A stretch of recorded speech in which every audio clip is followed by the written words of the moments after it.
I, along with a lot of other readers, have a bad habit of going into a bookstore, finding a book that you like, and immediately checking Goodreads to see what the ratings say, or just ignoring every other book in a bookstore that you see if you don't already know what it's about or if you haven't seen it anywhere. So I wanted to test myself and Goodreads and read the best and worst rated books on my TBR and see how accurate I think that the Goodreads rating is for my taste. Those two books ended up being The Most Famous Girl in the World by Aman Hariri Kia and The Nightingale by Kristen Hanna. So, The Most Famous Girl in the World is the worst rated book on my physical TBR, coming in at 3.23 stars, which is honestly not that bad of a rating. We've definitely seen worse.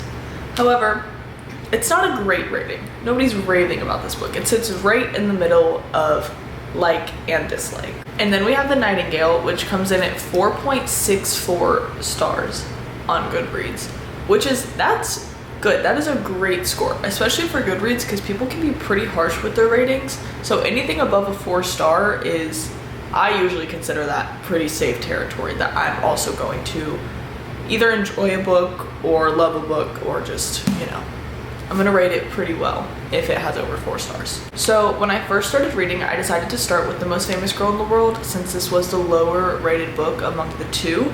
And I actually ended up picking this book up in Barnes & Noble randomly whenever I was shopping for my birthday back in June. And the thing about this book is, I honestly couldn't remember if I had heard people talk about it before, but this cover stood out to me so much. Just the pink and the red was just really vibrant. It really spoke to me and I wanted to pick it up. And whenever I read the synopsis, it genuinely did hold my attention. So this is one of the few books that I did not check Goodreads for before I ended up picking it up. But honestly, even with that Goodreads rating, I still might have grabbed it, just because the synopsis did seem genuinely interesting to me, and it was one of those hit or miss kind of books. Or even if I read this book and ended up rating it 3 stars, I wouldn't have called that a fail. So, but I'm gonna read you the synopsis. Stars. They're just like us, except much, much worse. Rose Aslani is mid-bikini wax when her phone lights up with a notification. Famed scam artist Poppy Hastings will be released from prison today.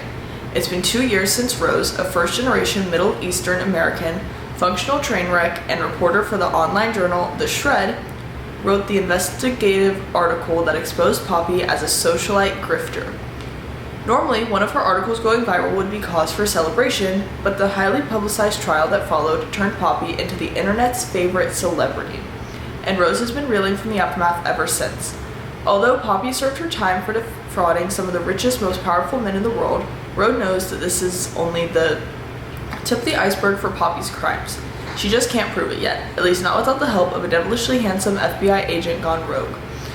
As Poppy's star rises as an influencer and pop culture icon, Rose quickly descends into a downward spiral of guilt and obsession. Her article created Poppy's frame, so Rose needs to right her wrong by exposing Poppy for the monster that she is. But it's not going to be easy to take down the most famous girl in the world. That sounds, to me, pretty interesting. And it immediately made me think of, oh my gosh, what is her name? Anna Delvey, that's her name. It immediately made me think of Anna Delvey, of this girl who pretends to be rich and tricks people and becomes like really famous off of it. It made me think of her, and I was like, okay, like this will be really interesting. However, I unfortunately DNF'd this book. It might be a soft DNF, but I realized about a third of the way through this that it was slumping me out so hard. Every time I picked up this book, I immediately wanted to put it down. And that was kind of both surprising and disappointing for me. So I got to page 116 out of 349, which 116 pages, I feel like I gave this a pretty fair shot. I was genuinely trying to read this, trying to pick it up, but like I said, every single time I picked it up, it made me want to not read anything at all. So while I did really want to try and push through and read this book for the purpose of this video, I genuinely did not feel as though I was going to be able to push through. So I'm going to give you my rating based on what I did read. So my issue with this book ultimately lies with our main character and our narrator. And I've said before, I enjoy a messy female main character. I enjoy a female main character that is unlikable, that is raw, that is real.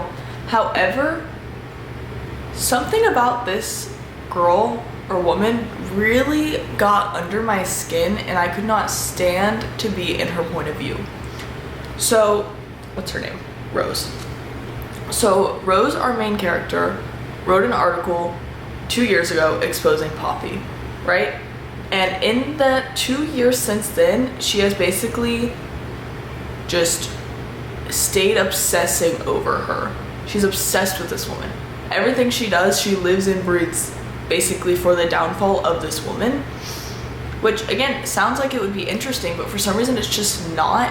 I think that they portray her as kind of, for lack of a better word, insane, and she's kind of a loser. I don't know another word to say that. How do you say that nicer? She's someone who used to be aspirational but has now since lost the plot and does not know how to see past her own hatred, and being in that point of view was so negative, and honestly it was boring. It was so one note that I was just bored every time we picked this up. And the other thing is that I thought that whenever I picked this up that Poppy was going to know who this woman was. She does not know her. They have zero connection outside of this article, but they're not speaking to each other at any point in the book that at least I got to. They might at some point, but they're not speaking to each other. They don't have interactions. Like, we're really just watching this woman scroll through Twitter for 100 pages and just be angry and just lie to her friends and to her boss. And she is just drinking and taking pills and just like shame spiraling. I don't know. It really was not for me. I might pick this up again at some point to see, because I don't know, but just at the time and point that I picked this up, this was not for me. I do want to go into Goodreads though and read you some of the reviews on there, both, kind of the worst reviews and the best reviews, just so that we can get some other point of views that are not my own. So I'm gonna go into the reviews and I'm gonna filter it. First, let's look at some of the 1-star reviews. This one says, the book started out strong and then got so kooky. I was convinced the main characters were experiencing a folie à deux the whole time. Like, they were simply so insane, and then the ending. Such a cheap plot twist that made absolutely no sense. I obviously didn't get to the ending. I cannot speak on the plot twist. This person said, a good girl's guide to murder meets Yellowface, except this book does not possess the wit or maturity that Yellowface has, nor does it have the likable characters you can root for. The whole plot is completely predictable start to finish. The author kept writing in plot twist until the last paragraph, asking me, are you shocked yet? No, girl. The only thing that is shocking me is the protagonist you're trying to sell me as this genius journalist who is too dumb to figure this all out from the start. This person says, the novel starts off with Rosa Slani, the narrator, talking about how, in great detail, that she is getting her a-hole waxed when she finds out that her nemesis Poppy Hastings, who has just been released from prison.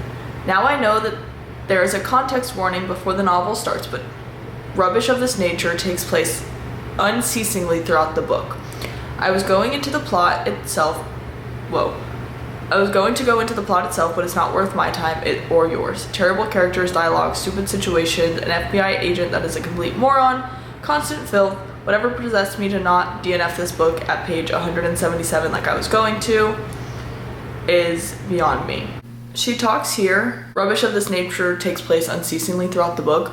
Honestly, there were so many things that she put in that I felt were super unnecessary. Like, it wasn't really adding to anything. It was more so just for, I don't know, maybe like shock value. For example, her getting her a-hole waxed in the beginning of the book, where you're like, okay, like maybe this could be funny, but then it just kind of keeps spiraling from there.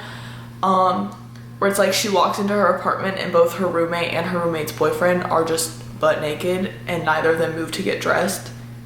But then there's like no context added here. It's just that when you're like, okay.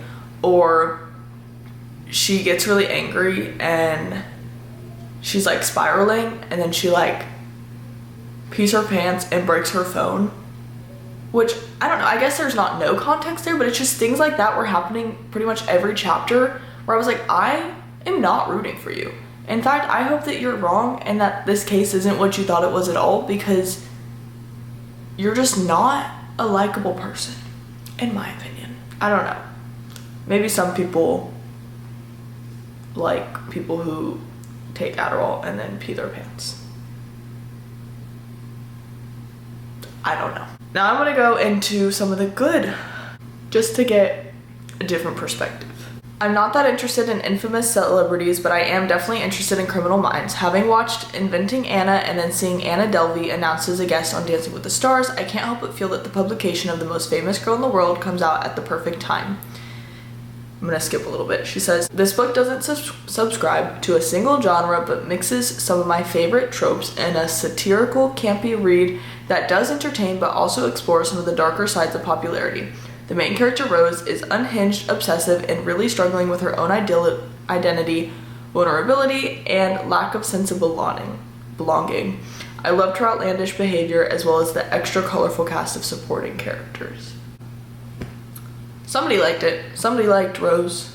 This person said, reads like a thriller with great wit and comedic timing, plus a hot as hell romance. Plot twist after plot twist too. I'm gonna sit here and stare at a wall for a while. This was a hilarious wild ride of a book. Sexy, smart, and full of twists I didn't see coming. A loose Anna Delvey-esque story that has an Iranian American reporter, Rose, clawing her way back from rock bottom, determined to prove that Poppy Hastings, a popular social media con artist, is an actual murderer caught up in a dangerous secret society. Fired in with everyone thinking she's crazy, Rose finds herself teaming up with an undercover FBI agent who might be one person who thinks Poppy is a criminal. Suspenseful and great on audio, this was an adrenaline-fueled read with a jaw-dropping ending that I loved. So, that review should have been marked as a spoiler, because I actually didn't even know that our main character gets fired. So, not that I care, but somebody might. Anyways, all that to say, this is definitely a you either love it or you hate it kind of book, but even the 3-star reviews that I was reading were pretty negative. I do wish that I had more nice things to say, because again, I picked up this book because I thought it was going to be fun, and I thought it was going to be sarcastic. I thought that we were going to have fun interactions between our two main characters, but honestly, it did just leave me, like I said, just a little bit bored, a little bit wanting. I really do wish that I liked this more, because I kind of wanted to prove Goodreads wrong and be like, you know what, I loved this 3-star book, but I just didn't. I actually disliked it more than the general population, apparently. Okay, our next book was of course The Nightingale by Kristen Hanna, and I'm actually really glad that I did this challenge, because I have been meaning to pick up The Nightingale for so long, but I've been scared of her because I knew that she was going to emotionally scar me, and I was right. However, she did it in the best way possible, and I can definitely see why this is the best rated book on my shelves. I'm gonna read you the blurb on the back again, just so that you can get an idea of the book if you haven't read it already. She says, with courage, grace, and powerful insight, best-selling author Kristen Hanna captures an epic panorama of World War II and illuminates an intimate part of history's seldom seen, the Women's War. The Nightingale tells the story of two sisters separated by years and experience, by ideals, passion, and circumstance, each embarking on her own dangerous path towards survival, love, and freedom in the German-occupied, war-torn France. A heartbreakingly beautiful novel that celebrates the resilience of the human spirit and the durability of women. It is a novel for everyone, a novel for a lifetime. As much as this blurb brags and raves about this book, like, that's how I feel. I do feel as though this is a heartbreaking, beautiful novel that celebrates women and love and life and shines light on the women's experience in World War II. This book follows two sisters, Vianne and Isabel, with Vianne being the eldest sister, and I believe she is, I want to say 10 years older than Isabel. And just a little bit of backstory for them. They are, of course, separated by 10 years, but whenever Vianne was 14 and Isabel was 4, their mother passed away and their father ended up basically checking out of life. I mean, he's still alive, but he's checked out. And he drops them off with a nanny and basically Vianne is so consumed by her own grief and her own pain that she is unable to care for her sister, who is of course 4 years old. So Isabel grows up basically alone, feeling as though nobody in her family wants her or cares about her.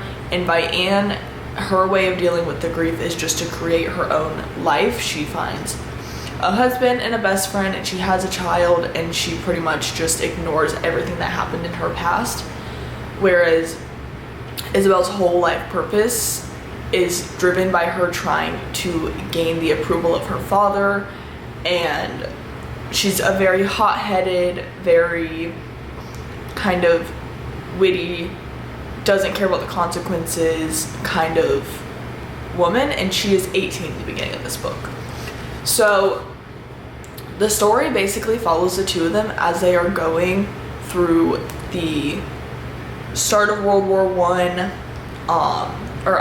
War II. You see Isabel literally hiking with hordes of people trying to get out of Paris, France. You see Paris surrendering themselves to German occupation. A German soldier ends up boarding in Vianne's home with her and her daughter. Her husband is off at war. He's a war prisoner. So basically, like, they're just having two very different experiences. Isabel ends up kind of finding herself in with some rebels, so we see that side of things. We see Vianne's own kind of more quieter sort of rebellion that she has kind of just within her own community. And the thing about this story is that I feel like it does such a good job with these characters and with these sisters that you are individually rooting for both of them, and you can see their frustrations with one another. You can basically feel it, and you're both rooting for them and you're frustrated with them at the same time. And it was so good. And it was also just heartbreaking because these are both Catholic French women, but a lot of the people in their community are Jewish people. So you see that kind of, you see them witnessing that slow descent of kind of, oh my gosh, I can't think of the word, of the villainization of Jewish people within French communities. And you see them, like, they know the truth, and then they see what's happening, and it's just them grappling with this and watching the people that they grew up with be, like, slowly taken away. And it was such a heartbreaking story. It was so complex. I love Kristen Hanna. I have read, this is my third book of hers that I have read. The first being Firefly Lane and the second being The Women. This book it really, really did, I really did connect with it, and it left me so emotional. Like, I was sobbing. I was on the edge of my seat. I was nervous. I was falling in love. Like, it was all of the things. And it was very heartbreaking and very beautiful, and I highly recommend this book. However, I do also want to go onto Goodreads and read the worst and best ratings for this book, because I know that while this is the best rated book on my TBR, it definitely is not all 5-star ratings on Goodreads. I know that this book can be polarizing for many people. I've heard many people who are hardcore fans of historical dramas kind of criticize this book, saying that it's too dramatized, saying that it's really unrealistic, that all these things couldn't have happened to just two people, or just that they kind of made it, like, it's just, they said it was very kind of played up or kind of obvious. However, my take on that is that while it is maybe unlikely that all these things happen to the same two people, particularly two sisters, it is of course a historical drama. So while it is based in history, this is a fiction piece of work. So, and it is common to see, authors take bits and pieces of different people's stories and culminate it into one character so that we can really experience as much as we can through that character's point of view and really get the most out of their story. So from my perspective, I don't think that it's a bad thing that it was a little bit dramatized, that it was a little bit, overstated. That's not something that bothers me personally, but I do understand where people are coming with that. if they want more of a realistic piece of fiction. So I am going to go through and read some of those reviews just so that we can get both sides of the coin. Oh, and if it wasn't obvious, I did rate this 5 stars. So I would like to show you, if I can, the difference though in how many people rated this 5 stars, 4 stars, and then 3 stars, 2 stars, and 1 star. Because it is a very drastic gap. As you can see, there's a lot of 5 stars, a lot of 4 stars, a couple 3 stars, and the 1 star, I actually don't even know if you can see that, but it is a very small number of reviews on Goodreads at least. So this 1 star review says, World War II lit, half the facts, all the romance. The perfect account of the French resistance for soccer moms out there who don't have time to read quality books. Soccer moms will find this one amazing. I mean, really, who has the time to read boring history? Wow, that is super condescending. I didn't add in those likes, those are there. For those who think this is actually good writing, please don't homeschool your children. I mean, at least you're funny. This person said, I really wanted to like this book, but it broke my melodrama cliche anachronism meter. I adore reading historical novels about World War II, and the fact that this one takes place in France should have sealed the deal for me. But when I read the chapters that open with, she woke with tears streaming down her face and realized she had been dreaming about her husband who was off at war again, I really just wanted to throw the book across the room. Has anyone ever woken up with tears streaming down their face unless something was possibly irritating her eye? Have you never cried in your dreams? I guess it's just me. This is only one of hundreds of examples of what I consider to be a very Harlequin, very cliche writing. These pages unleashed a steady assault on my cynical sensibilities until I finally gave up plotting through 35% of the book. I gave up.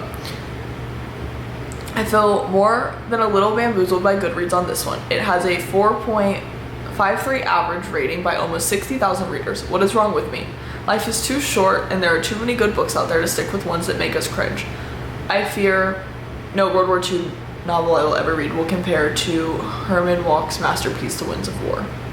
Oh, well maybe I'll pick up that one if it's so good, but I have in fact woken up crying before. I feel like a lot of people have. I mean, I understand that is a cliche for sure. It's like saying okay, well I can't think of any examples right now, but it's definitely a cliche phrase, but I mean it definitely happens just because it's never happened to you. So instead it's like the Twilight of World War II books with Nazis instead of vampires. I'm sorry, listen. Say what you want, but whether it's a book I love, a book I hate, a book in the middle, 1-star reviews are always funny. Something about being driven by hatred just makes people so funny. I'm sorry, you're funny, I don't agree with you, but that was funny. I absolutely adored it. Even just thinking about it now, I'm fighting back tears because this was such a beautiful and vivid story. I felt like I was with these characters through all their terrible experiences and I just wanted to shelter them from it all. The women, in particular, the sisters, were absolutely inspirational. They showed incredible strength in this terrible time, and I loved seeing how women contributed to the war.